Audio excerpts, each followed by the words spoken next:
Good afternoon, YouTube, Facebook. Hello, I'm Brian Manning. I'm a political asylum lawyer. My law firm is called Political Asylum Lawyers, and we help people all over the country to secure their future in America through asylum. This is a TikTok now too. Hello, Brian Manning, political asylum lawyer. And this is the roadshow version of the Asylum Answer Show because I'm on the road. My hotel room behind me. I'm in Austin, Texas. Our law firm's based in Houston, Texas, but we help people from all over the country. And I'm traveling to Austin today for some law firm business, doing good, important things.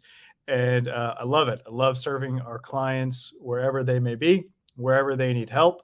So listen, call us if you want help. If you want to talk about whether we might be able to help you, give us a call on TikTok. Go to my profile page to see our number. And on YouTube and Facebook, the number's right above my head. So leave your questions for me. Let me know in the comments what questions you have about political asylum in the United States. And I'm going to answer your questions in just a minute.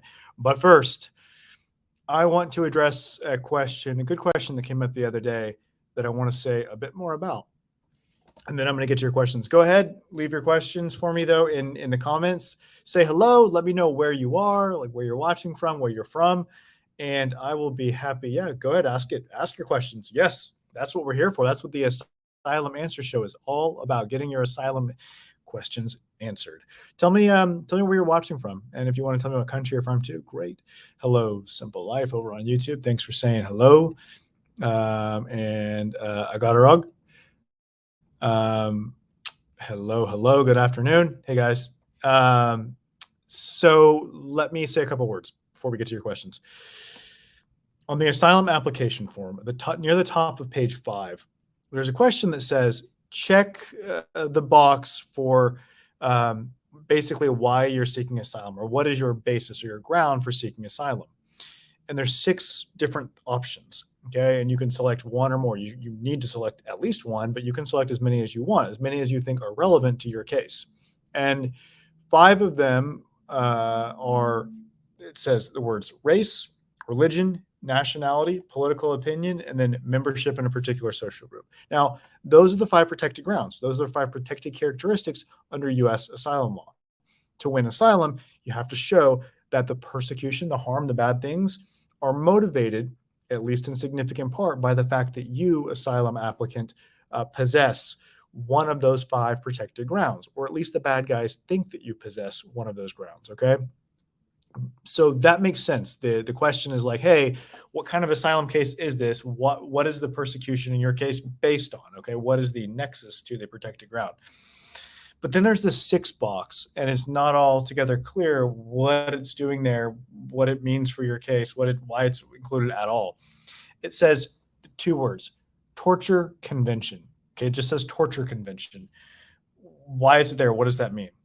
All right. If you're applying for asylum with USCIS, this does not come into play at all in your affirmative asylum case with USCIS.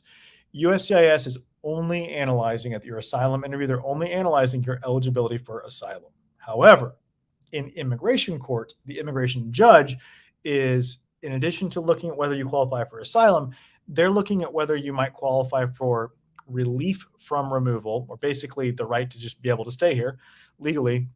Even if you don't qualify for asylum, you can still qualify for this other form of protection. Actually, it's two different forms of protection, and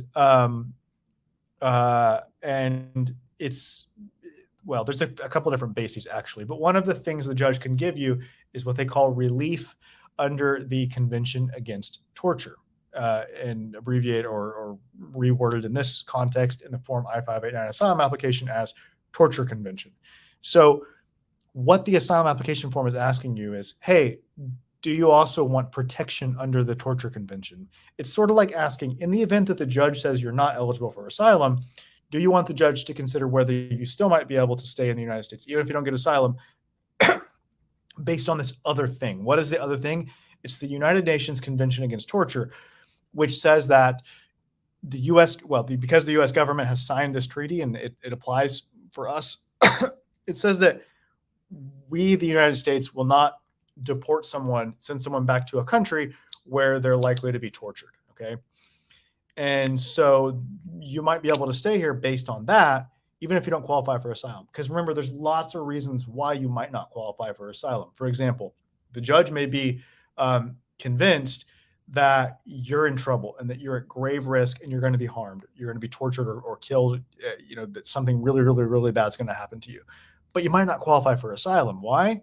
Lots of reasons, but maybe the persecution is not on account of or motivated by one of those 5 grounds we discussed. Like, so for example, if you take the Central American context, many of the asylum seekers from Guatemala, El Salvador, Honduras, Nicaragua, well, no, to a lesser, not so much Nicaragua, but the other ones, yes. A lot of those cases, it's real, legitimate, bad, terrible things that are happening, and the people really are at grave risk, but a lot of times it's not motivated by one of those 5 protected grounds. It just has to do with like gang violence and gangs wanting to recruit people who don't want to be recruited or trying to enrich themselves and get money.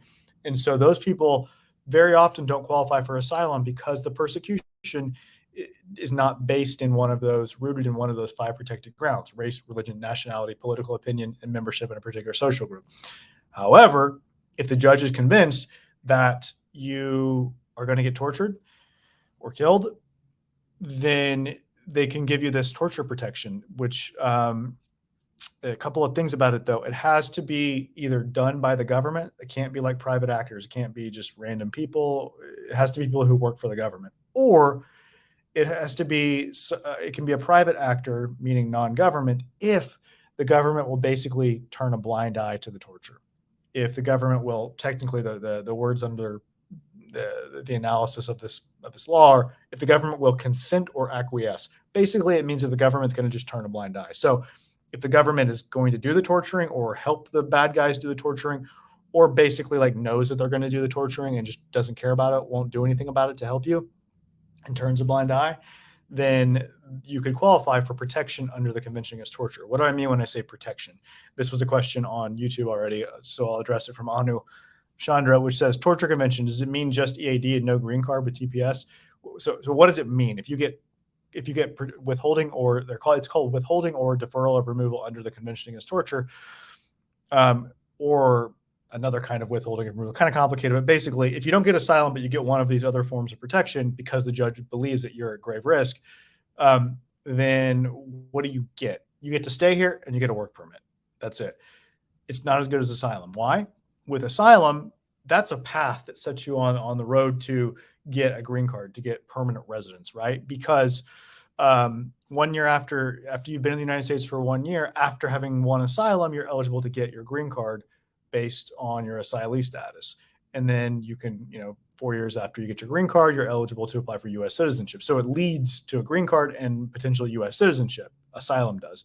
Also, as an asylee, someone who has gotten asylum, you can petition to bring other family members here, your wife and any children who are unmarried and under the age of 21 who are abroad.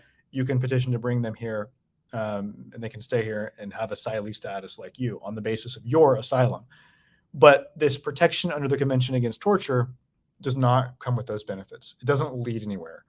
It doesn't lead you to a green card. It's just you get to stay and you get a work permit. So it's good. It's better than nothing for sure. It's better than being sent back to your country.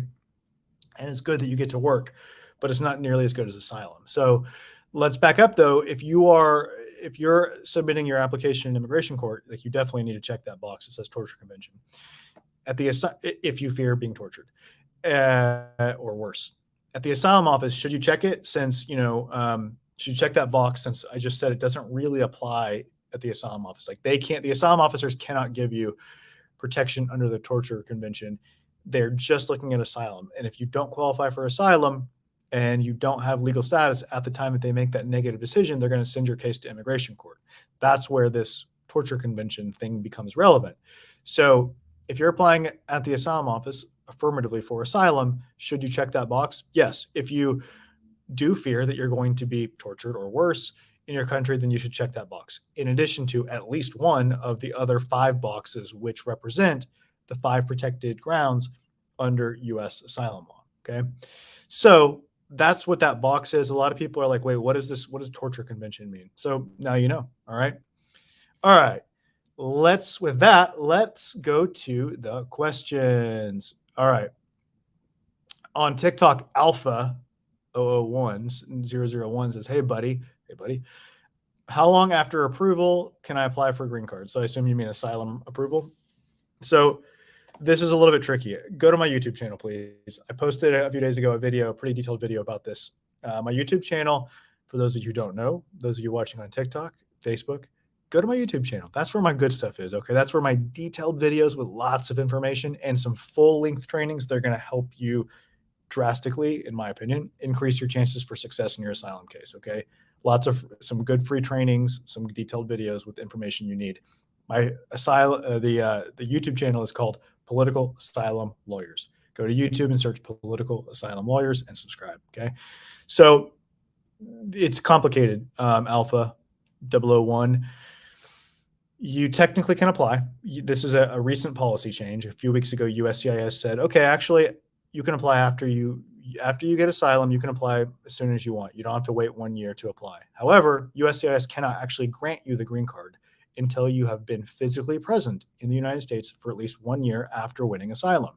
Now, if they can't give it to you yet, why would you apply now or soon after getting asylum? Why would you not wait for a full year? Because you would be getting your place in line. You would be marking your place in the line, and there's a long backlog. It's taking like 18 months right now on average for USCIS to make a decision on the green card application when it's based on your asylum status. So the idea is, okay, well, I'll apply before that 1 year mark in the hopes that they don't pick up my application, look at it, and deny it because I don't have a year of physical presence after asylum. But hopefully once they get to me, hopefully, it'll take them a while to get to me. By then I'll have a year's worth of physical presence and I'll at least have saved myself some time. I'll have cut the wait down because I'm getting in line ahead of a bunch of other people who are going to be applying after me over the next 9, 10, 11 months. So you can apply whenever you want. If they pick it up and look at it and make a decision before you have that 1 year of physical presence after having won asylum, they'll probably deny it. They'll probably say, nope, you don't meet the physical presence requirement, and they'll deny it. And you'll have to just apply again after you get that year of physical presence. And so you'll be out the money. It's not a huge risk. You can apply again. Nothing really bad is going to happen, except that you'll have to pay the application fees again. At the time I'm making this video, those fees are $1,225. They're probably going to go up in the next few months. So you would have to pay that twice if you applied early and got rejected because they happened to pick it up before you reach 1 year of physical presence after having won asylum, which they do sometimes. Even though the average wait time says 18 months, they do sometimes, for reasons no one knows, sometimes get to some certain applications much quicker. It happened with us recently. We had a client who won asylum. We helped him get asylum. We helped him bring his family here through an I-730 process. We expedited both of those things, by the way, expedited the asylum interview and expedited the process to bring his family here. And then we helped him apply for a green card. And he got his green card 3 months after applying. He didn't wait 18 months. It took about 3 months. So sometimes it goes fast, okay? So basically it's kind of complicated, but you can apply whenever, as soon as you want asylum, okay? All right. Alex said on LinkedIn, says my email address is, okay. Yeah, give us, Alex, if you want to get in touch with us, the best thing to do is call this number. Or if you go to my profile, there should be a link you can use to schedule an appointment online. It might not be in LinkedIn. Google my law firm website, Google my name, Brian Manning Lawyer, and our website is politicalasylumlawyers.com. And there you can definitely schedule the appointment online. Or you can call this number above my head. Oh, on LinkedIn, it's not going to show up. Sorry. The number is 713-352-1593. Again, 713-352-1593. Google my name, Brian Manning Asylum or Brian Manning Lawyer, and you can find phone numbers and links to schedule an appointment, okay? So when someone wants to, so Alex had asked earlier, what will be your retainer fee for representation in immigration court in New York City on May 12th, 2023 for a family? Will it be 2 separate cases or 3 cases? For a family, mom and her son with a wife. It's hard. I can't say without asking you, Alex, getting more information with details. I can't. I would have to ask some questions to determine exactly what's going on, whether it's like 1 case or 2. It sounds like it's probably 2, but they may already be consolidated. They may already be joined together by the judge in like 1 case. So we'd have to talk about it. But in any event, how much the fees are, the attorney's fees, depends on certain factors that we'd have to discuss. And the way to do that is to schedule an asylum strategy session with us. That's how it starts. If you think you might want my law firm's help, or you want to at least learn more about what we think your chances for success are in your asylum case, whether you've already applied or you haven't applied yet, whether your case is going to be with USCIS or an immigration court, we help people in all those situations. So the first step, no matter where you are, also no matter where you're living, is to do an asylum strategy session. Call us or use a link to schedule an appointment, a consultation with one of our asylum lawyers who's going to talk with you about your situation and tell you whether we think we can help you, and if so, how. Okay. Yep. Agato Rug says, I'm, how do you pronounce that? How do you say in English? Burkinab from Burkina Faso. Ouagadougou. Did I remember that correctly? I think you told me that. All right. Hello, Deborah on YouTube. On TikTok, go over to YouTube. Subscribe, please. It's Political Asylum Lawyers. Go to YouTube, search Political Asylum Lawyers, okay? All right. Let's take a question let's go to TikTok. Let's see. Okay. I applied to renew my work permit, but it didn't come yet. Almost 1 year. That's common.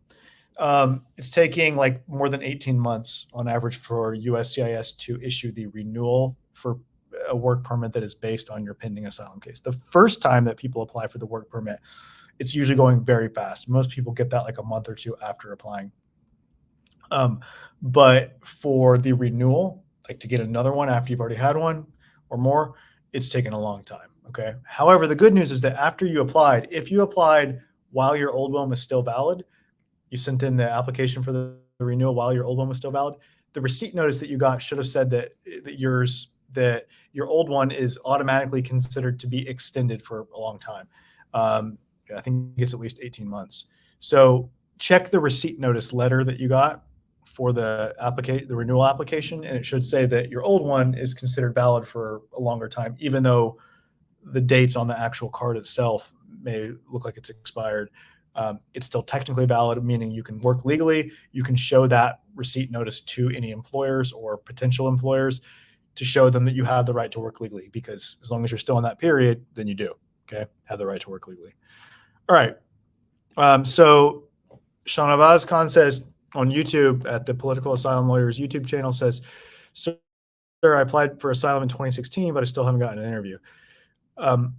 If you want to get your interview, Shanavaz, you need to sue the government, okay? The government is supposed to act in a reasonable period of time on any application for immigration benefits, including asylum. And when they don't do that, you can sue them, okay? You can file a lawsuit in a federal court where you're asking a judge to tell the asylum officer they have to give you your interview and they have to do it right away, okay? Let me do the math. So what's that, like 7 years? You're at least 6 years, maybe 7 years waiting. You're in a very strong position to get your interview. If you want, you can threaten to sue first. You can send a letter saying, listen, if you don't give me my interview in the next X days, or 30 days, I would say, then I'm going to sue you. And then sometimes that works, okay? Sometimes they say, oh, you know what? We don't want to fight this case because if Shanavaz sues us, they're probably going to win. And so why go through all that hassle, cost to fight this case? Sure, we'll just give them his interview or give them their interview. And there's a chance that will work, okay? If it doesn't work after you wait those 30 days, if they haven't given you the interview, then you can sue them if you want, okay? I love suing the government. It's great. It's very effective. It's very, very, very effective. And the longer that you've been waiting for your interview or for your decision with USCIS, the better chance you have of winning, or of having the government, as soon as you file a lawsuit, say, oh, we don't want to fight this case. If you promise to drop the case in federal court, then we'll give you your interview. Okay, that's what usually happens. Is, you see, the government has 60 days to respond. After you file the lawsuit and you send the government like a copy of it saying, hey, we've sued you, they have 60 days to respond and like tell the judge what their position is on the case. And very often near the end of those 60 days, they reach out to me, the lawyer, and say, hey, would you guys consider dropping this lawsuit, dismissing it if we go ahead and just give you the interview and the decision really soon? like we promised to do that, and basically come to a settlement in the lawsuit. And we'll say, yeah, and we'll get the interview. Very often it's within 30 days, 60 usually at the most. So it's a powerful tool. It's something that we would talk about in an asylum strategy session, a consultation with one of our asylum lawyers, okay? We'll talk about that, and we'll talk about your underlying asylum case, because there's a lot that we can still do to strengthen your case. Even though you may have already applied for asylum, you may be thinking, oh, I already applied, I don't need help with like explaining the case. But I promise you, there's a lot that we can do to strengthen your case. We want to present the asylum officer or the judge, if you're in immigration court, with a roadmap for how to get to the answer yes in your case in the easiest way possible. Okay, and we're going to submit a filing with the judge or the asylum office that shows them exactly why you're eligible for asylum. Okay, so that's part of it. The other part is preparation, and we're going to do practice interviews, practice hearings, and give you all of our best tips and get you ready. So you'll go into that interview or that hearing with confidence, ready to do a great job. Okay. And then we're going to represent you and advocate for you during your asylum hearing or interview. Okay. So there's a lot we can still do to strengthen your case and improve your chances for success. All right. It all starts with an asylum strategy session. So call us, TikTok, go to my profile and check out the number there. YouTube, Facebook, it's above my head. Give us a call. Let's get it set up so we can talk and see if we can help you. Okay. All right. So on YouTube, Kamran says, hey, I was using antidepressant, anti-anxiety drugs for a year, and it affected my performance in university negatively. If a psychiatrist gives me a letter, can I use that to expedite my asylum interview? Well, first of all, let me just tell you that I'm sorry to hear about those challenges. That sounds very difficult. I hope things are getting better for you. So I'm sorry to hear that. So can something like this, if you've had depression or some mental health challenges and it's documented, you've seen a mental health professional for it, like a psychiatrist or psychologist or a medical doctor, another type of doctor, can this help you to expedite your asylum case? Maybe. If your psychiatrist, in this case, or your mental health provider writes a letter that explains what's happening, and if they say, you know what, I think that it's being made worse or being caused by, or at least part of it is all this stress from this pending asylum case, the uncertainty around their future in the United States, because they don't know what's going to happen. I think that if they could get their immigration case done and behind them, it would probably be very good for their mental health. If you get a letter like that, there's a chance. You send that to the asylum office, and the director of the asylum office is supposed to look at it and make a decision. Just today, we got a denial for a very similar request from the Miami asylum office. But the next step then is to sue or to threaten to sue. And recently we sent a letter threatening to sue the Miami asylum office. And literally a week and a half later, our client got their interview. Okay. But sometimes it works. Sometimes sending a letter like that does work. The director of the office says, okay, let's give them their interview on an expedited basis, like very soon. So yeah, there's a chance. It's definitely worth trying. Okay. There's no risk. There's no downside. There's no risk in asking to have your asylum interview expedited, sped up. If you have some kind of emergency or circumstances, some kind of like significant health challenge, like Kamran had. Okay. Yeah, if they say no, it doesn't hurt your asylum case. It's not going to be like a negative in your case later. There's really no downside. Okay. All right. All right. So the question on Facebook from Andre is, can someone who you're scheduled for the hearing at the court apply for asylum and expect to get their work permit after 180 days? So basically the question is about like being in immigration court and applying for asylum and the timing to be able to get your work permit. It has nothing to do with whether you're in immigration court. It has nothing to do with whether you have a hearing, when you have the hearing, whether you've had the hearing or not, or whether your case is with USCIS. All that matters is 150 days must pass after you've applied for asylum, and then you're eligible to apply for your work permit. So whether you apply with immigration court or with USCIS, 150 days later, you can apply for your work permit. And then they're supposed to issue it. They're supposed to make a decision in the first 30 days after they receive it. And usually it's been fast. It's been taking 1 to 2 months for most of our clients to get their work permit, okay, after having mailed in the application, the work permit application. So to be clear, Andre, you don't have to wait for your court hearing to apply for asylum, okay? That's a very, very common misunderstanding that people have. They think, oh, I can't apply for asylum until I have my first court hearing. Absolutely not true. You can apply at any time, okay?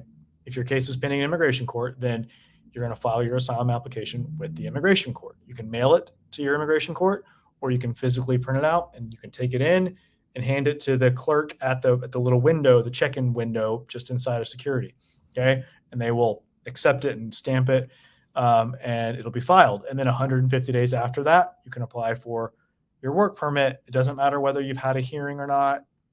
It's just have 150 days passed since the government accepted your asylum application. That's the only, well, I mean, there's a few things that could keep you from getting a work permit, but in terms of the timing, that's the only question that the people adjudicating the work permit application are asking themselves and analyzing in your case, your application, okay?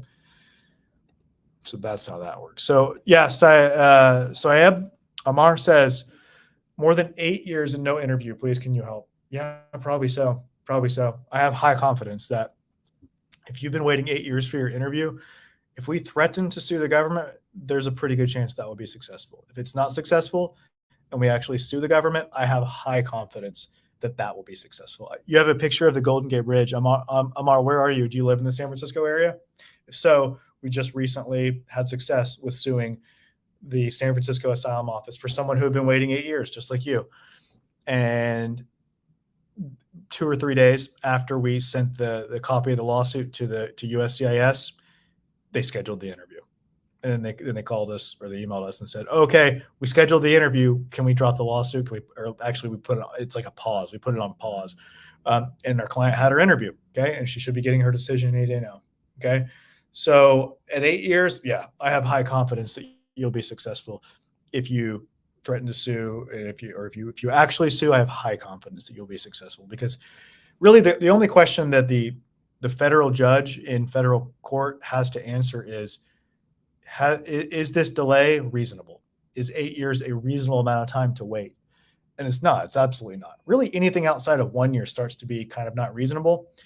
Right now, for us, based on what we're seeing, we are saying 3 years. We're telling people that if you've been waiting at least 3 years, you're in a pretty good position to have success by suing to get your interview or your decision. Okay, you may have already had your interview, and now you're waiting for a decision from USCIS. If at least 3 years have passed from the time you applied and you do not have your decision, then you're in a pretty good position to sue to force your decision. So in other words, it's not this mechanism, this lawsuit called a mandamus lawsuit, is not just to force your interview. It can also be used to force the decision in your case if you haven't gotten that yet. Okay. All right. Let's see. All right.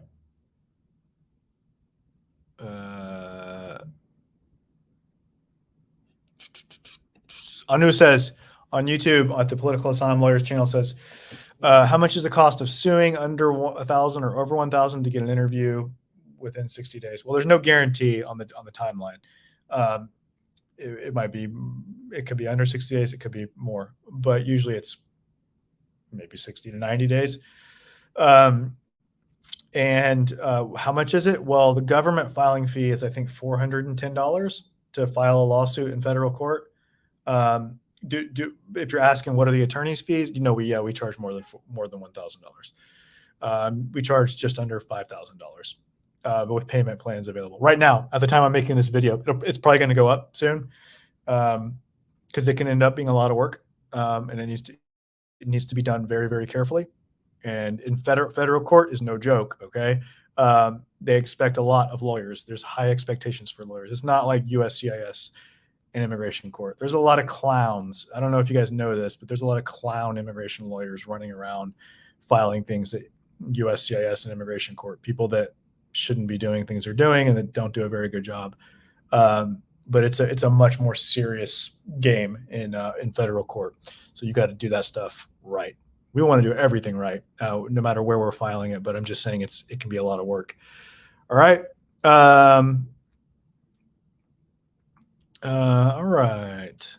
Farah says, "Hey, Mr. Manning, could you please tell us how long TPS takes and how long will it take for USCIS to transfer your case to immigration court?"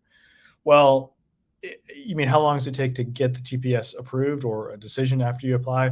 Man, it depends. I'm not sure where you're from, Farah, but like we have a lot of Venezuelan clients, and some of them are eligible for TPS, and it's taken a long time for a lot of those cases. It's taken over a year in some of them for some of them to get their approval. Okay, so there's no way. It could be a couple months. It could be a couple years, to be honest with you. Your second part of your question was, how long will it take for USCIS to transfer your case to immigration court? What do you mean by that? Like, why would they transfer your case? So if you go to your asylum interview and you get a negative decision, and at the moment of that negative decision, if you don't have legal status, then your case, yes, gets sent to immigration court. But it's like immediate. I mean, it's like or it happens within a matter of days that they send it to immigration court, and then you are in deportation proceedings. But you get another chance, right, to explain your case to the judge.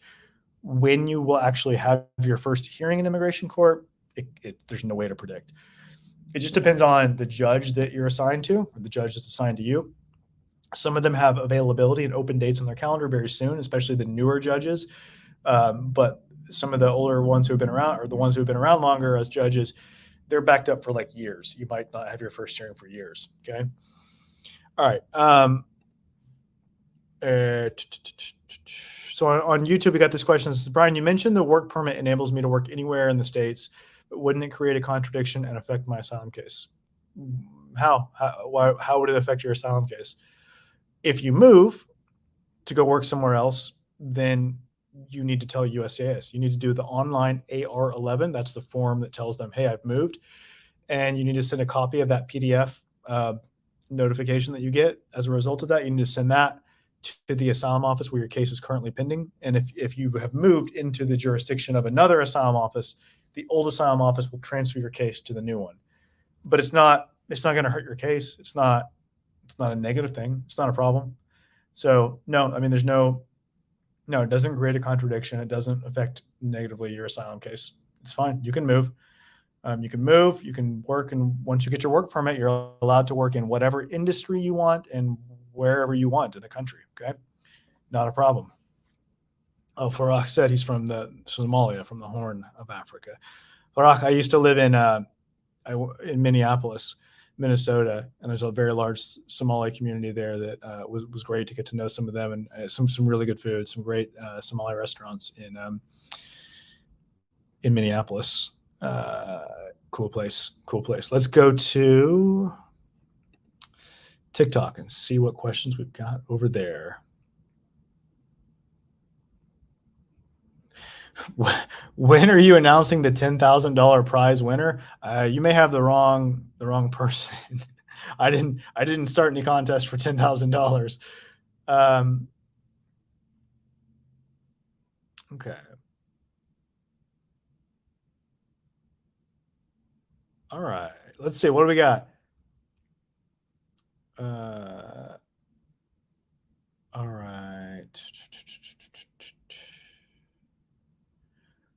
What else do we have? Good question. Good. I'll address that. I'll address that with you directly, separately. All right. Thanks for asking about it, though. Okay. What if it's from a rebel group who controls the area?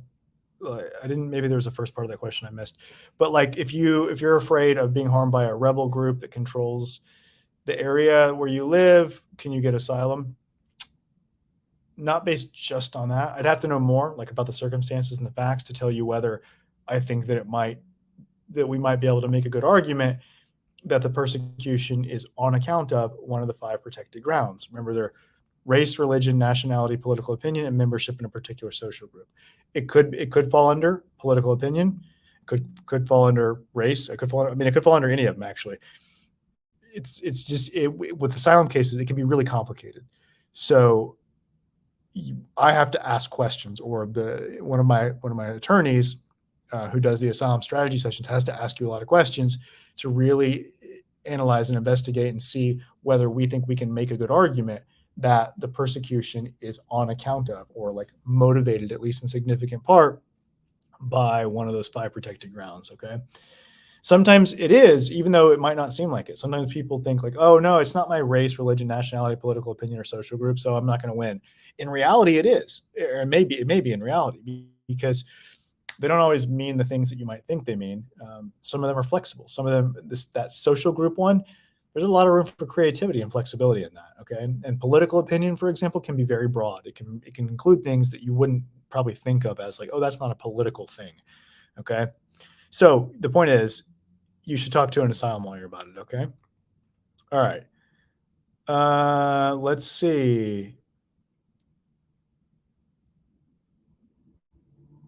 Okay, what do you mean? So on TikTok, maddevil.com says, is it true if your case is pending for 7 years and your story probably already not accurate? What do you? I don't understand. I don't understand the question. Rephrase the question, because it sounds like it's something interesting, but I'm not sure I understand it fully. So can you rephrase the question? All right. Can I apply for my 3-year-old daughter to TikTok from?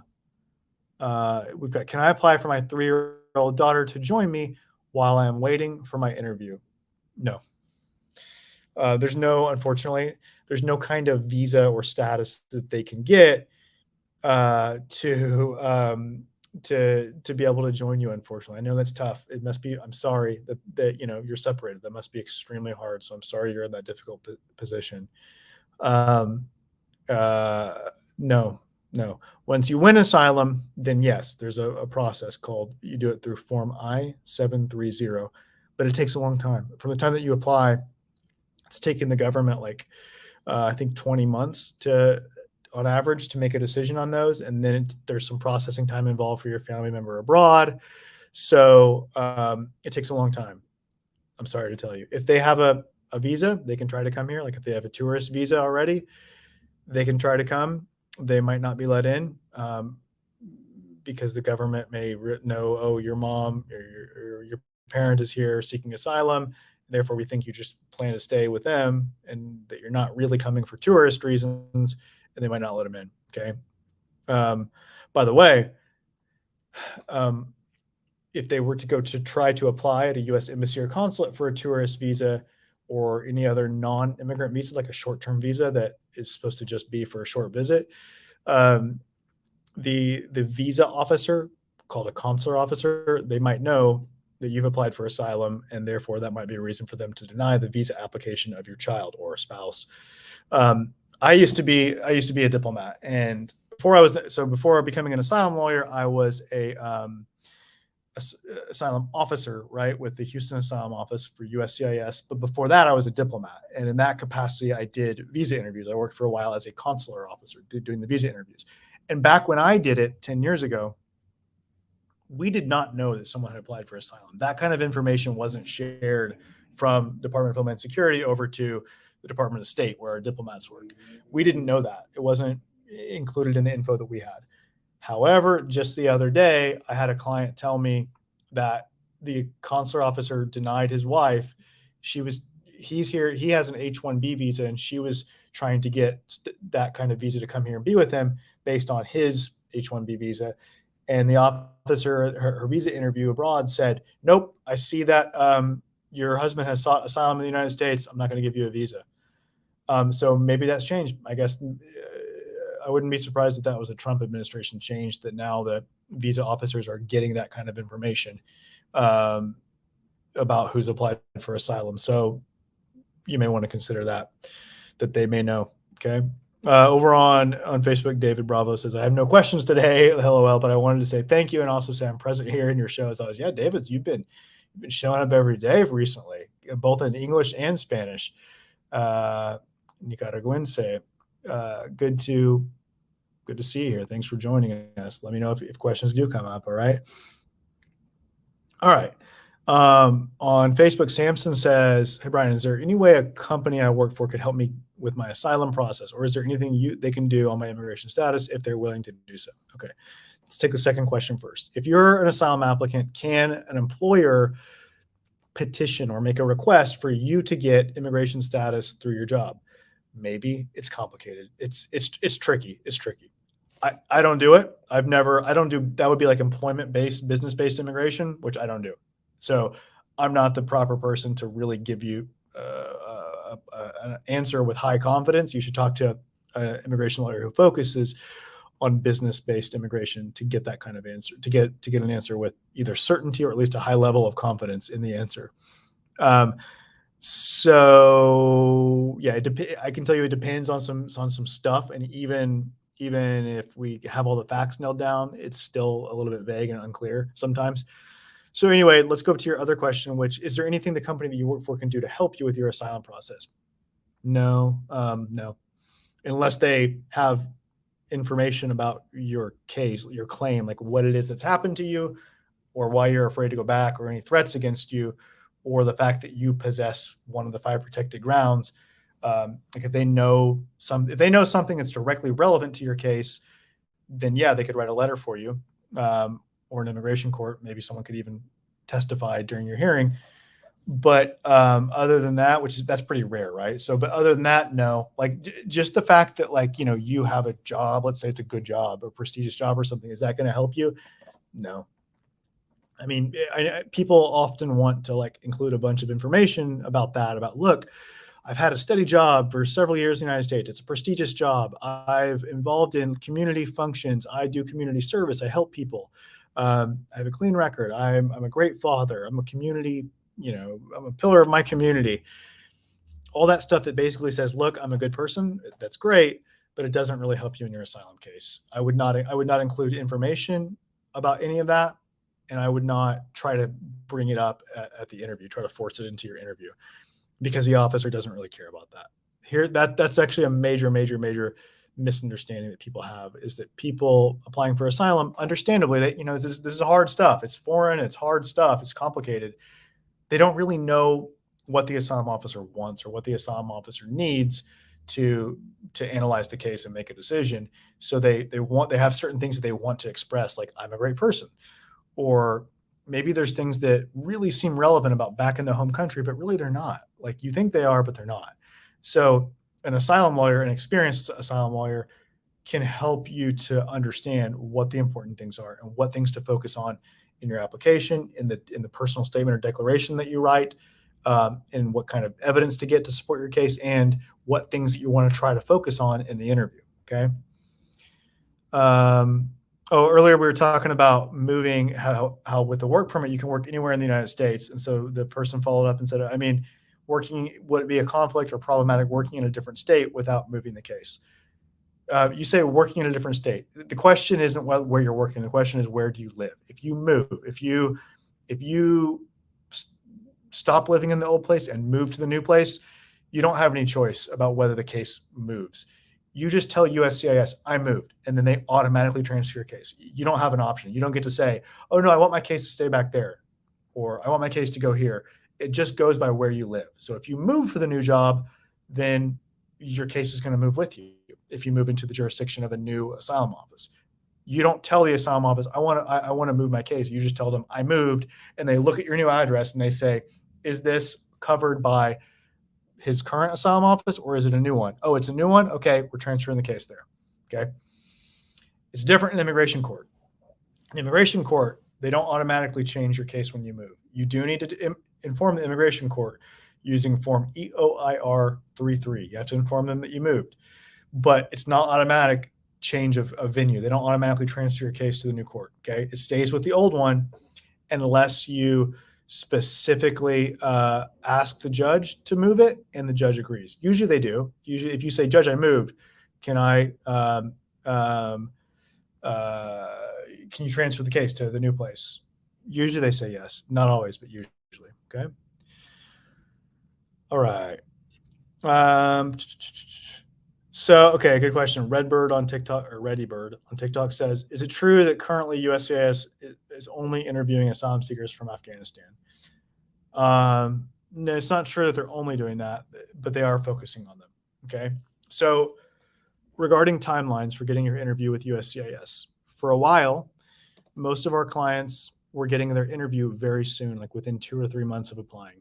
Okay. But then USCIS did change its priorities and started focusing on cases from Afghanistan, specifically on cases for people who were brought to the United States by the US government when the Taliban took back over in August 2021. So they have, for the last 6 months, maybe a year, been focusing on those cases. And that has slowed other people down. It has slowed things down for non-Afghans. So yeah, that is the main reason why now when people are applying, they have not been getting their interviews real soon. That is the main reason why. I think that, well, there's two reasons. That and resources are pulled away from asylum interviews when the asylum office has to do more credible fear interviews. Credible fear interviews are kind of like mini asylum interviews, and they're for people that come to the United States without a visa. Like they come to the border and they say, hey, I want asylum. Most of them get what's called a credible fear interview, and that's done by asylum officers. And there's rules that say those have to be done really soon. So those get priority over normal asylum interviews. And so when there's a high volume of people coming to the border, then the asylum office will say, we're going to have to take a bunch of officers off of asylum interviews and assign them over to credible fear interviews. And because of that, fewer asylum interviews get done. So in addition to the Afghans, it's credible fear interviews that have increased, that takes away from the asylum interview scheduling and slows it down for everyone. Okay. So on Facebook, Amar says, do you have an office in San Francisco? No, but we have clients there. We help clients all over the country. We're based in Houston, Texas, but we help clients everywhere in the country, like coast to coast. We have clients in San Francisco. I was in San Francisco 2.5 weeks ago for an asylum case. We love helping people all over. We've got lots of clients in California. All right. So, it doesn't matter that that we don't have a physical office there. We don't need a physical office there to help you and to help you increase your chances for success and to put together the strongest case possible. Okay. So give us a call. It all starts with an asylum strategy session. Facebook, YouTube, the number's up here. TikTok, go to my profile to check out the number. Give us a call and schedule an asylum strategy session today. Schedule today with one of our asylum lawyers so we can see if we can help you. Okay. Help you secure your future in America through asylum. All right.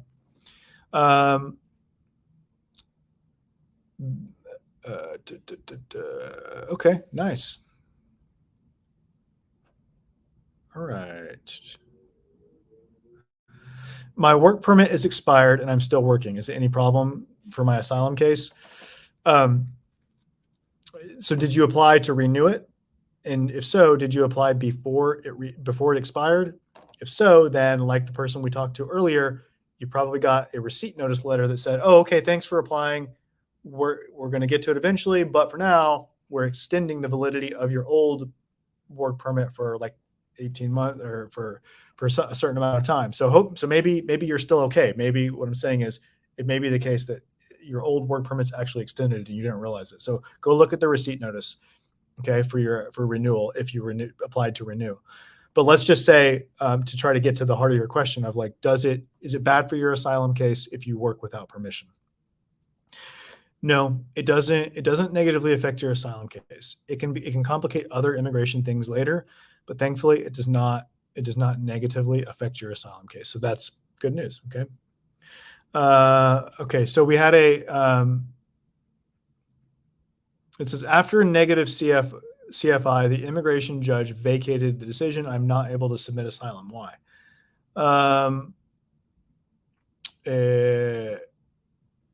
I don't know. What did the letter say? What makes you think you're not able to apply for asylum? So the person says they had what's called the credible fear interview that I mentioned a second ago. This person on TikTok Yuo, had a credible fear interview and they got a negative decision from the asylum officer, but they asked for an immigration judge to review that negative decision, and the immigration judge disagreed and said, no, actually you do qualify. You qualify for a positive decision. It's not the same as winning asylum, but it's the first step towards being able to fully present your case and try to win asylum instead of possibly being deported very, very soon, within days sometimes. So what TikTok Yuo is saying, so negative decision, but then the judge reversed it basically, effectively. And now, which means you should be able to apply for asylum. Now you are in immigration court proceedings. You're going to have hearings in immigration court, and you should be able to apply for asylum. So I don't know um, why you think you would not be able to, or if you're sure, like what makes you think that. So let me know. All right, because you should. In fact, I mean, you can apply for asylum. All right. Can you bring your parents after you get granted asylum? From TikTok, Bismil Modi. So can you bring your parents to the United States as an asylee, someone who has been granted asylum? No. Unfortunately, the only people that you can bring are your spouse and any children who are under 21 years of age and not married. Okay. They have to have been under 21 at the time that you applied for asylum. Okay. At the time that you applied for asylum, they have to have been under 21 at the time. It's okay if they turn 21 later, like, if it takes you years to get your interview or whatever and win asylum, and now they're older than 21, they're 23 or whatever. That's okay. You can still bring them as long as they were 21 before you applied for asylum. But they have to still be single at the time that they're actually going to come to the United States. Okay. They have to be single. So they can have turned 21 and be older than 21. No problem, as long as they were not yet 21 when the government accepted your asylum application. Okay. But they have to remain single through the time that you bring them here. Okay. All right. All righty. Nice. Very nice. All right. That's it for today for the Asylum Answer Show, the road show version of the Asylum Answer Show from my hotel room in Austin, Texas. But it's good talking with all of you. It's a pleasure as always. And it's an honor as always. I'm Brian Manning, and it's an honor to serve you in your asylum journey. So call us if you want to connect in an asylum strategy session and see if we can help you. We'd love to hear from you. All right. Thank you. Take care, and we'll be live again soon. Bye. Thank you. All right. You guys too. Take care.